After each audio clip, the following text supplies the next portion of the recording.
आज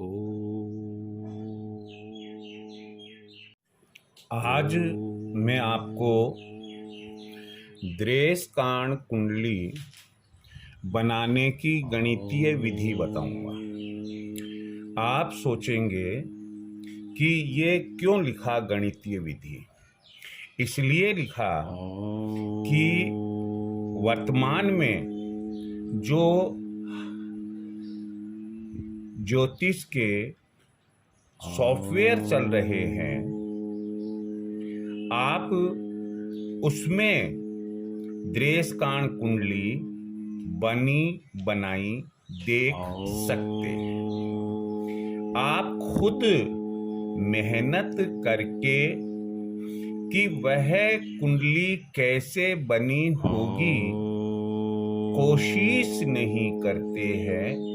परिणाम यह होता है कि आप जीवन भर अपंग रह जाते हैं, अर्थात द्रेसकाण कुंडली बनाने के हिसाब से या कोई भी जो कुंडली गणित के आधार पर तैयार की जा सकती है, गणित की गणना के आधार पर तैयार की जा सकती है, आप उसे स्वयं पंचांग की सहायता से नहीं बना सकते हैं।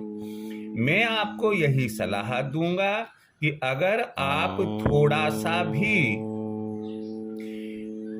इंटरेस्ट लेते हैं, रुचि रखते हैं, आप स्टूडेंट हैं ज्योतिष के, तो ऐसी परिस्थिति में आपको मेरा और इसी प्रकार से जो दूसरे विद्वान व्यक्ति बताते हैं विभिन्न प्रकार की कुंडलियों के निर्माण की विधि, उनके वीडियोस देखने और सुनने चाहिए। नामालूम कौन सा वीडियो आपको अच्छा लग जाए और आपको समझ में आ जाए। आपने यदि अभी तक मेरे चैनल को सब्सक्राइब नहीं किया है, आप उसे सब्सक्राइब करें, पूरा देखें। आपका कोई विचार हो, कोई बात समझ में नहीं आई हो, आप कमेंट बॉक्स में लिखें, जरूर पूछिएगा। यदि आप पूछेंगे नहीं तो आपकी समस्या का समाधान कौन करेगा? आप जरूर पूछिएगा। मैं द्रेसकाण कुंडली की जो गणितीय विधि है अब मैं आपको बताने जा रहा हूं। सबसे पहला काम, जिस जातक के लिए आप द्रेसकाण कुंडली बनाने जा रहे हैं, सबसे पहले आप ये करें कि जातक की जन्म दिनांक ले, उसका जन्म समय ले, जन्म स्थान ले। जन्म स्थान इसलिए क्योंकि अक्षांश और रेखांश, अक्षांश और देशांतर जो है वो सब जगहों की अलग अलग होती है, इसलिए हमें जन्म स्थान भी लेना चाहिए। के आधार पर लग्न कुंडली बनाए, तो इसका मतलब बेस कुंडली जिसे हम D1 चार्ट भी कहते हैं, सबसे पहला काम है कि आप उसे बनाएं। दूसरी बात है कि जब आप लग्न कुंडली बना ले, उसके बाद आप लग्न और ग्रह स्पष्ट ज्ञात करें। हालांकि लग्न कुंडली बनाने के लिए भी आपको लग्न और ग्रह स्पष्ट पहले ही ज्ञात करने पड़ेंगे, तो आप चाहे पहले लग्न और ग्रह स्पष्ट लिख ले, या चाहे आप लग्न कुंडली बनाने के ठीक बाद में अपने किसी वर्किंग पेपर पर आप लिख ले कि लग्न और ग्रह स्पष्ट क्या है। यहाँ इससे आशय है कि किस राशि में कितने अंश, कला विकला आदि पर कोई ग्रह गोचर कर रहा है, इसे ही हम लग्न और ग्रह स्पष्ट करना कहते हैं। लग्न कुंडली के देखिए, ये यहाँ पर बहुत ही इंपॉर्टेंट बात है कि आखिर हम द्रेसकाण कुंडली का निर्माण क्यों करते हैं। लग्न कुंडली के तीसरे भाव का गहन यानी कि डीप स्टडी करने के लिए, उसका एनालिसिस यानी कि विश्लेषण करने के लिए दृश कांड कुंडली बनाई जाती है। यदि हमसे कोई पूछे कि भाई ये दृश कांड कुंडली क्यों बनाते हैं, तो हम ये कहेंगे कि जातक के की लग्न कुंडली के तीसरे भाव का गहन अध्ययन और विश्लेषण करने के लिए हम दृश कांड कुंडली बनाते हैं। उसी के आधार पर सटीक जानकारी हम जातक के लग्न कुंडली के तीसरे भाव के संबंध में दे सकते हैं। यहाँ मैं आपको स्पष्ट कर दूं, हम फलादेश की बात नहीं कर रहे हैं। हम दृश कांड कुंडली के गणितीय भाग यानी कि किस तरह से वह कैलकुलेशन पॉइंट ऑफ व्यू से तैयार की जाती है, वह हम यहाँ बात कर रहे हैं और उसी की जानकारी मैं आपको दे रहा हूँ। अब अगली बात है कि दृश कांड कुंडली को D3 चार्ट भी कहते हैं। D1 लग्न कुंडली हो गई, D2 होरा कुंडली हो गई और D3 चार्ट जो है डिविजनल चार्ट, D4 डिविजनल। जो D3 चार्ट है वह दृश कांड कुंडली के लिए काम में लिया जाता है। अब गणित में चलते हैं हम। एक राशि 30 अंश की होती है और एक राशि में 3 दृश कांड होते हैं। स्वाभाविक है कि एक दृश कांड 30 डिग्री बटा 3 बराबर 10 डिग्री का हुआ। इस प्रकार तीनों दृश कांडों को हमने प्रथम, द्वितीय और तृतीय इस प्रकार से हमने संज्ञा दी इनको। प्रथम दृश कांड उस राशि में 0 से 10 डिग्री इस रेंज में आएगा। द्वितीय दृश कांड राशि के 10 डिग्री से 20 डिग्री की रेंज में आएगा और तृतीय दृश कांड राशि के 20 डिग्री से 30 डिग्री की रेंज में आएगा। जैसे यदि कोई ग्रह 7 डिग्री 45 अंश 15 कला 7 डिग्री अर्थात 7 अंश 45 कला और 15वीं कला है, तो 7 अंश का मतलब हुआ कि वह प्रथम दृश कांड में आया। यदि कोई ग्रह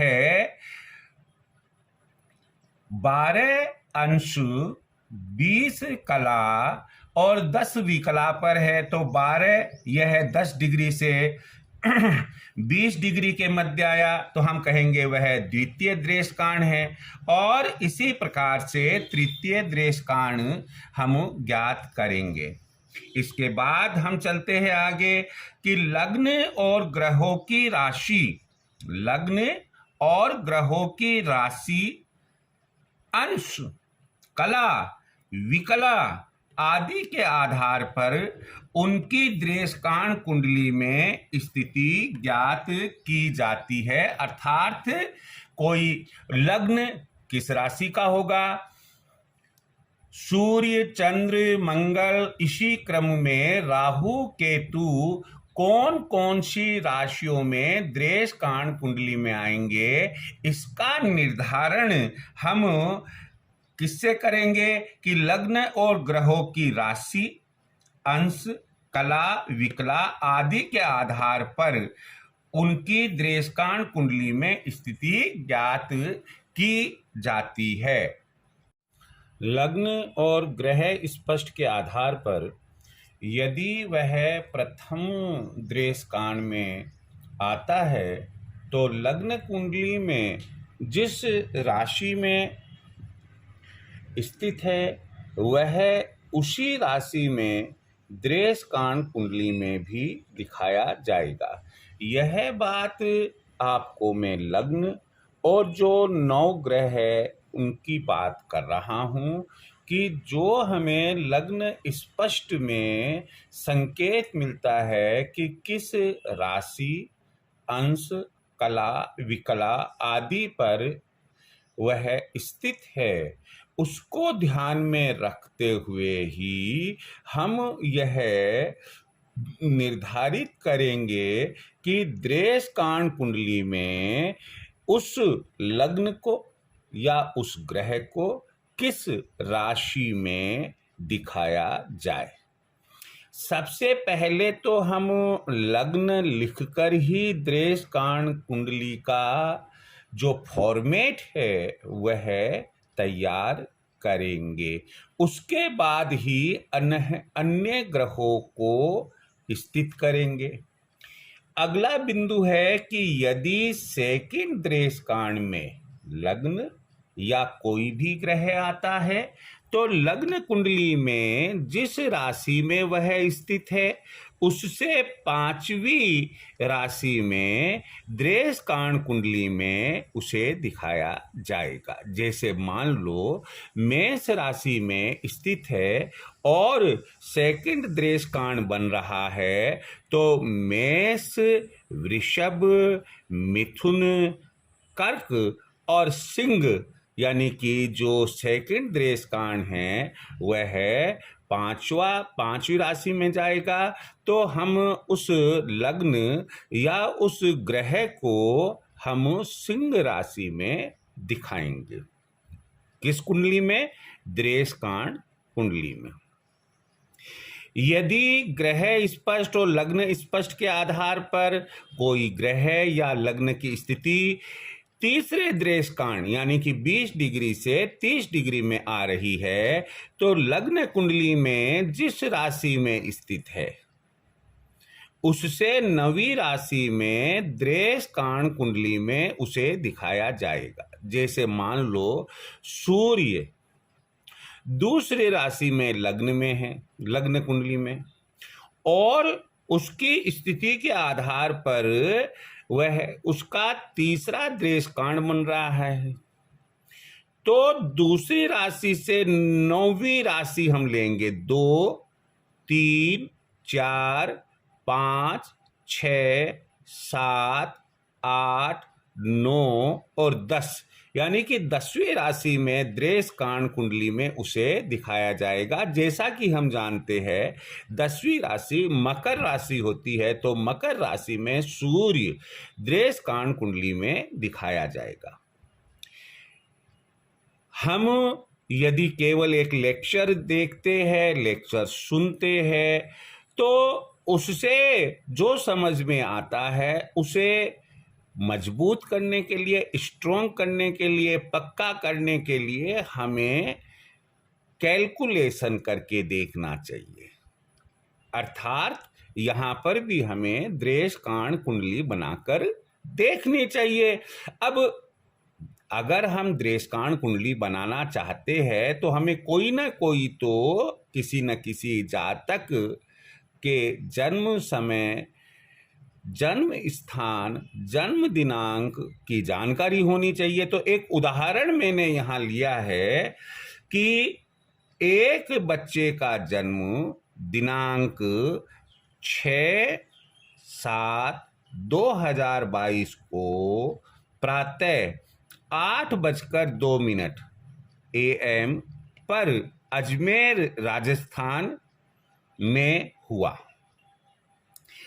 उसकी लग्न कुंडली और लग्न एवं ग्रह स्पष्ट इस प्रकार है। कहने का मतलब है कि हमें पहले तो लग्न कुंडली बनानी पड़ेगी। मैं आपको बनी बनाई दिखाऊंगा यहाँ पर अगले स्क्रीन पर, और लग्न एवं ग्रह स्पष्ट वो भी मैं भी पंचांग के द्वारा आपको खोलकर नहीं दिखा रहा क्योंकि बहुत समय लगेगा।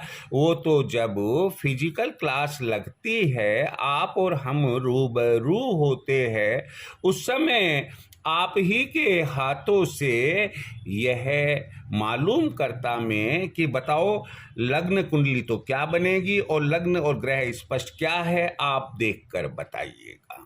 चलिए अब हम अगले स्क्रीन पर आपको बताएंगे कि उस जातक की, उस बच्चे की लग्न कुंडली क्या होगी और लग्न एवं ग्रह स्पष्ट क्या होंगे, किस प्रकार होंगे।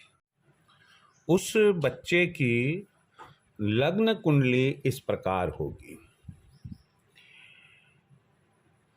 लग्न 4 राशि का अर्थात कर्क लग्न, फिर उसके बाद में हमने इस लग्न कुंडली को पूरा भरा, 4 के बाद में 5, 6, 7 इसी क्रम में हमने 2, 3 तक लिखा।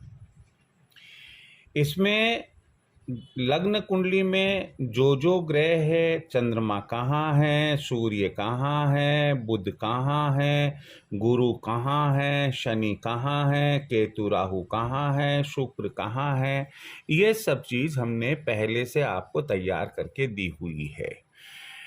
मैंने आपको साथ ही साथ यह भी कहा था कि भाई देखिए ऐसा है कि अगले स्क्रीन पर मैं आपको इस बच्चे के जन्म समय लग्न और ग्रह स्पष्ट क्या बोल रहे हैं वह भी बताऊंगा। तो मैंने लग्न, सूर्य, चंद्र इसी क्रम में राहु केतु तक लग्न और ग्रह स्पष्ट लिखे। जैसे लग्न 18 अंश 57 कला 49वीं कला, सूर्य 19 अंश 52 कला 38वीं कला, चंद्र 8 अंश 1 कला 30वीं कला।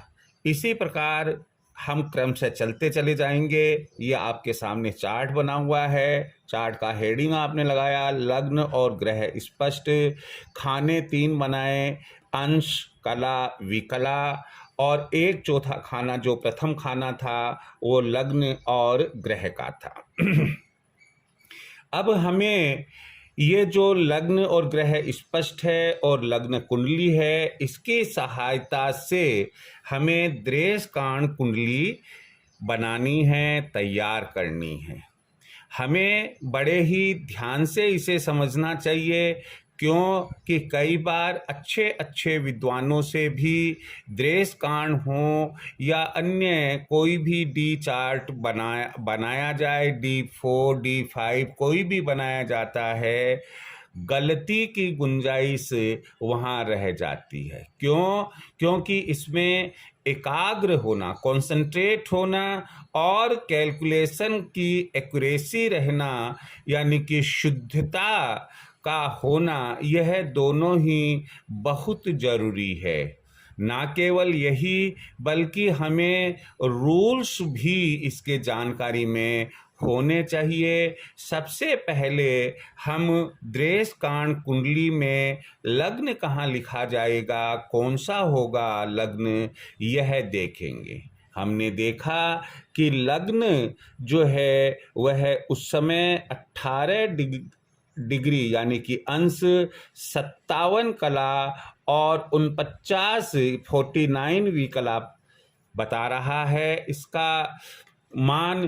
तो हम यह देखें कि दृश्यकांड प्रथम तो 0 से 10 डिग्री आता है, दूसरा 10 डिग्री से 20 डिग्री, तो ये सेकंड दृश्यकांड का भाग हो गया, ये सेकंड दृश्यकांड हो गया।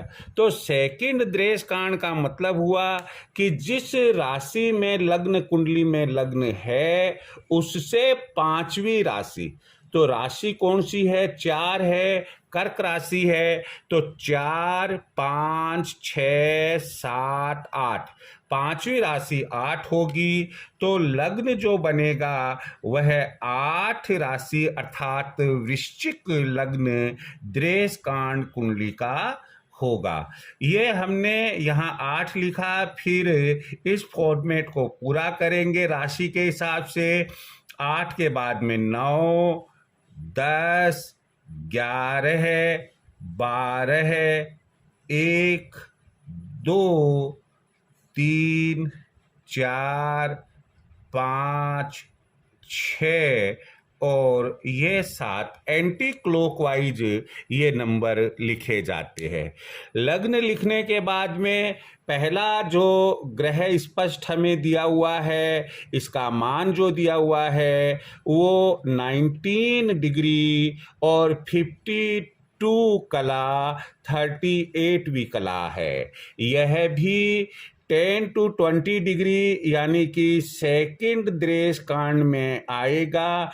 तो सेकंड द्रेस कांड का मतलब है कि लग्न कुंडली में सूर्य जहां स्थित है, तो सूर्य मिथुन राशि में है और मिथुन राशि से 5वीं राशि कौन सी बनेगी, तो 3, 4, 5, 6, 7 यानी कि तुला राशि बनेगी। तो ये यहाँ तुला राशि में सूर्य आएगा।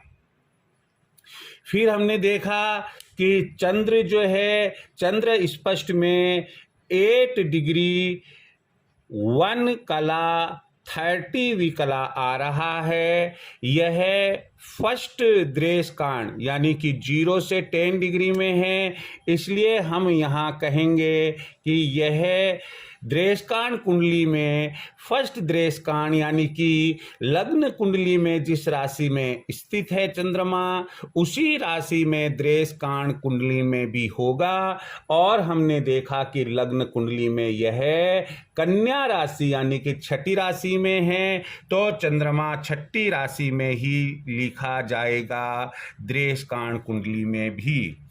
इसके बाद हम चलते हैं मंगल पर चलते हैं। मंगल का जो स्पष्ट मान है वो 6 डिग्री 25 कला 38वीं कला हमें दिया गया है और 0 से 10 डिग्री तक फर्स्ट द्रेसकांड होता है। इसलिए मंगल भी लग्न कुंडली में जिस राशि में है उसी राशि में द्रेसकांड कुंडली में आएगा।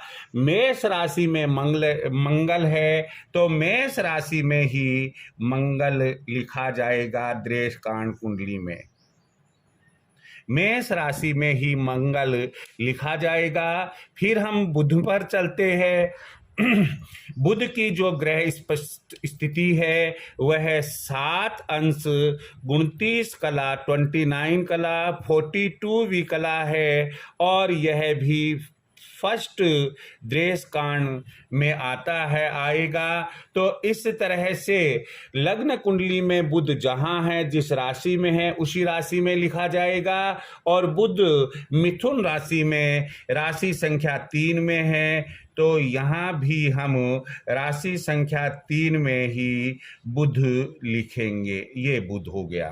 तो द्रेसकांड कुंडली में राशि 3 यानी कि मिथुन राशि में बुध आएगा। उसके बाद में हमने देखा कि गुरु कहाँ है। गुरु की ग्रह स्पष्ट क्या है, ये है 13 अंश 45 कला और 4वीं कला। 13 जो आता है यह सेकंड द्रेसकांड में आएगा और इसका मतलब ये हुआ कि लग्न कुंडली में गुरु जहां है जिस राशि में है उस राशि से 5वीं राशि में द्रेसकांड कुंडली में दिखाया जाएगा।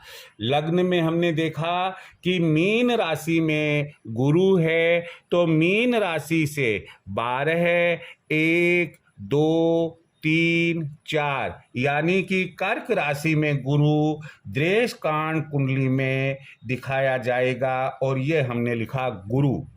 फिर है शुक्र। शुक्र जो है उसकी ग्रह स्पष्ट है 21 डिग्री यानी कि 21 अंश 27 कला 47वीं कला और ये 20 to 30 की रेंज में आ रहा है, इसलिए द्रेसकांड 3 हुआ। इसका जो द्रेसकांड बना हमारा वो कौन सा बना, 3। और 3 का मतलब होता है कि लग्न कुंडली में शुक्र जिस राशि में है जैसे यहाँ लग्न कुंडली में शुक्र 2 यानी कि वृषभ राशि में है, यहाँ से 9वीं राशि में उसे द्रेसकांड कुंडली में दिखाया जाएगा। तो राशि संख्या 2 से गिनते हैं 2 3 4 5 6 7 8, 9 और 10। 10 का मतलब मकर राशि के अंदर शुक्र दिखाया जाएगा।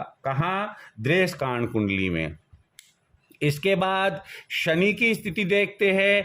यह 0 डिग्री 18 यानी 18 कला और 41 विकला है। यह फर्स्ट दृष्टकांड का भाग होगा। और जिस राशि में लग्न कुंडली में शनि महाराज है, उसी राशि में दृष्टकांड कुंडली में भी आएंगे। शनि महाराज 11वीं राशि यानी कि कुंभ राशि में है, और 11वीं राशि में यहाँ हमने दृष्टकांड कुंडली में लिखा शनि।